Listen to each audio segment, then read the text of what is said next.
Saya merupakan antara pelopor atau pioneer lah, mereka yang mengambil ijazah sarjana muda kejuruteraan Bayu Perubatan di UM.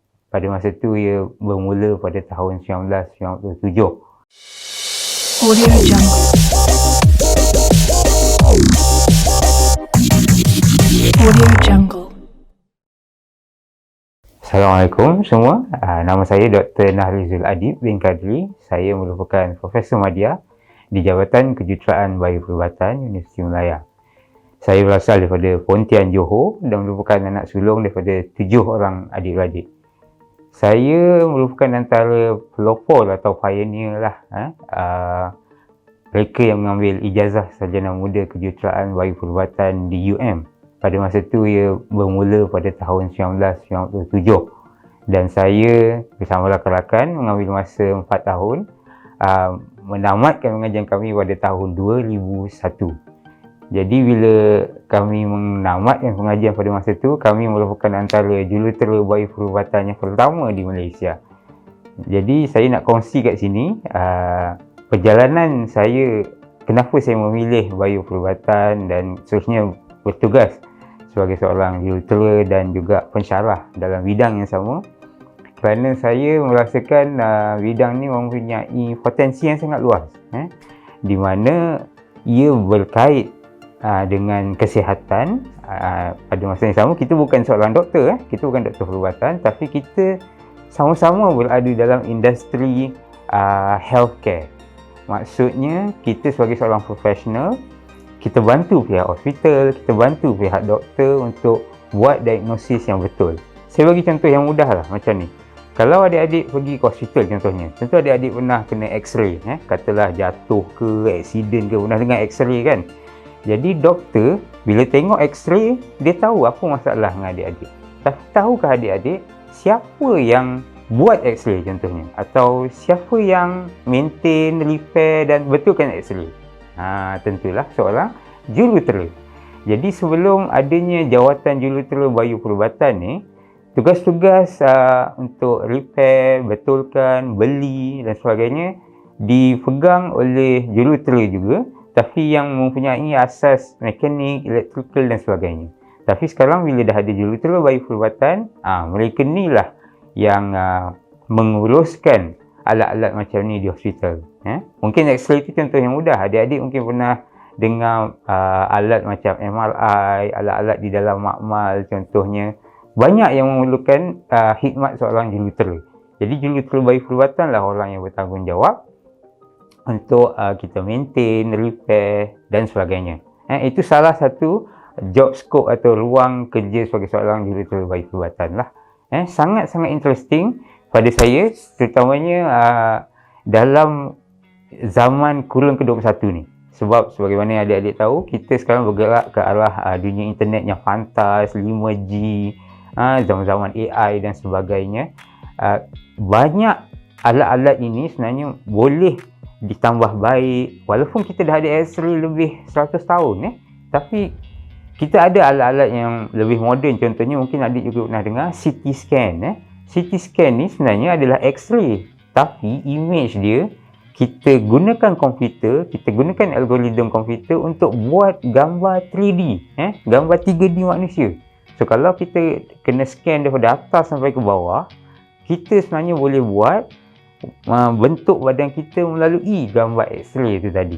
Dengan apa? Dengan kepakaran atau kepandaian engineer yang cipta algoritma komputer untuk dia bina balik gambar tu, sikit-sikit dia bina balik. Jadi bidang ni masih exciting, masih baru dan masih banyak lagi benda yang kita boleh explore. Itu dari segi penyelidikan. Dari segi kerja hari-hari pun saya boleh kongsi yang di Malaysia, di negara kita sendiri, masih memerlukan jurutera Bayu Perubatan dari semasa ke semasa. Macam saya cakap tadi, saya grad habis belajar tahun 2001, sekarang 2022, lebih kurang 21 tahun. Tapi saya suka nak kongsi kat sini, bidang ni masih memerlukan profesional dan expert tiap-tiap hari. Katalah adik-adik pernah dengar tak? Tadi saya bagi contoh yang mudah, alat kat hospital, siapa yang maintain. Sekarang saya nak tanya satu soalan yang lebih basic daripada tu. siapa yang buat hospital kita? Tentulah adik-adik pun tahu kan, mesti ada arkitek, ada engineer dia, betul. Hospital pun bentuk dia bangunan, jadi mestilah dulu telah awam yang bantu, betul. Tapi perasan tak, hospital dia berlainan dengan bangunan lain. Betul, dia ada toilet juga, dia ada tangga juga, jadi itu memang boleh dibantu oleh juruterus awam. Tapi perasan tak, di hospital juga kita ada bilik-bilik tertentu yang ada keperluan tertentu. Toiletnya lain, sinki dia lain, kena ada pemegang kat tepi dan sebagainya. Ini semua adalah kepakaran dari juruterus bagi perubatan yang bantu pihak hospital, pihak kerajaan untuk design hospital. Besar mana, kalau tanah dibagi besar ni, hospital macam mana yang sesuai? Kalau di bandar yang baru contohnya, cuma 50 km daripada KL, hospital macam mana yang kita kena buat? Kita tak perlu hospital canggih-canggih kalau dia tak berapa jauh dari KL contohnya. Jadi kepakaran macam ni, juruterus bagi perubatan lah yang bantu untuk membina hospital. Jadi itu satu lagi cabang kerja yang boleh juruterus bagi perubatan bertugas nanti. Dan satu lagi rakan-rakan saya juga yang banyak bekerja dalam job scope bagi perubatan ni adalah sebagai technical consultant atau sales engineer. Mungkin ada adik-adik pernah dengar perkataan sales ni, mungkin agak alamak, saya tak boleh jual barang lah, saya tak sukalah cakap dengan orang dan sebagainya. Tapi saya nak cakap, sebagai sales engineer, tugasnya lebih menarik, dia lebih exciting. Kita akan belajar tentang alat-alat yang baru, feature-feature yang baru, yang macam saya cakap tadi, sekarang ada 5G, AI dan sebagainya. Mungkin akan ada alat bagi perubatan yang lebih canggih, adik-adik akan jadi orang yang paling pandai tentang alat tu, dan kita bantu syarikat, hospital, kerajaan untuk kita dapatkan teknologi ni. Dari segi perancangan tadi nak buat hospital, bangunan hospital, tapi menjadi tugas seorang juruterus bagi perubatan juga, dia bantu pihak hospital untuk beli atau dapatkan alat yang terbaik untuk hospital tu. Contohnya katalah adik-adik nak design hospital ibu-ibu mengandung contohnya. Kita tak perlu alat-alat macam CT scan yang canggih dan sebagainya. Cukup sekadar untuk kita lihat keadaan kandungan ibu dan sebagainya. Mungkin kita tak perlukan klinik derma darah contohnya, dan macam-macam lagi. Jadi sebagai seorang juruterus bagi perubatan, adik adalah orang yang terbaik untuk bagi nasihat mengenai design, planning sebuah hospital, bukan setakat membina tapi juga operasi hospital tu nanti. Jadi peranan adik sebagai juruterus bagi perubatan sangat besar sebenarnya. Dan kalau adik juga berminat macam saya untuk melahirkan lebih ramai lagi juruterus bagi perubatan, satu lagi cabang yang boleh anda pergi adalah sebagai tenaga pengajar, sebagai pensyarah di universiti, di college, universiti, di politeknik, macam-macam lagi. Saya suka juga nak kongsi yang salah seorang pelajar PhD saya merupakan pensyarah di Politeknik Shah Alam. Dia mengajar bagi perubatan di sana untuk belajar-belajar dia. Pada masa yang sama dia buat PhD. PhD ni adalah ijazah kedoktoran lah. Selepas ijazah sarjana muda, buat master, buat PhD. Dia buat PhD dengan saya. Jadi ni adalah juga salah satu option, pilihan untuk adik-adik sebagai kerjaya. Kalau adik-adik pilih juruterus bio perubatan. Kalau adik-adik berminat nak mohon untuk belajar kejuruteraan bagi perubatan di universiti, di peringkat ijazah dia sama macam kejuruteraan lain. Kita kena ada sekurang-kurangnya STPM atau setara, matrikulasi atau setara, A-level atau diploma. Tetapi di Universiti Melaya keperluan dia agak berbeza sedikit. Buat masa ni setakat yang saya difahamkan, pemegang diploma tak ada tempat, tak ada kuota untuk pemegang diploma memohon ijazah sarjana muda.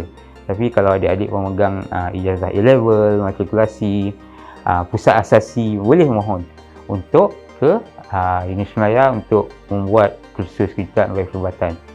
Boleh tengok kelayakan keperluan dia yang minima, tapi yang saya ingat adik-adik kena minat matematik, fizik dan sebagainya. Kurang-kurangnya B+, B campur di peringkat matriks lah. Di peringkat SPM, kalau ambil biologi itu sangat digalakkan, tapi bukan keperluan lah. Kita lebih tengok keputusan di peringkat matrikulasi dan asasi. Ya. Saya memilih kejuruteraan bayu perubatan pada masa itu kerana sebenarnya ada sedikit kisah lah mengenai saya. Saya selepas SPM diberi tawaran untuk melanjutkan pelajaran ke Australia untuk menyambung ngajian saya dalam bidang perubatan sebenarnya, untuk jadi seorang doktor. Tetapi saya telah gagal dalam perjalanan membuat ijazah di Australia tu, saya gagal. Jadi saya balik ke Malaysia. Dan saya masa tu sebagai anak sulung, tadi saya ada katakan saya anak sulung, saya fikir nak buat apa lagi, belajar tak habis dan sebagainya. Jadi saya bertekad, bercita-cita nak habiskan belajar juga, walau di mana sekalipun. Jadi pada masa tu Universiti Malaya baru pertama kali menawarkan program kejuruteraan bayu perubatan lah. Dan saya cek, saya semak kelayakan dia, saya layak. Jadi saya apply.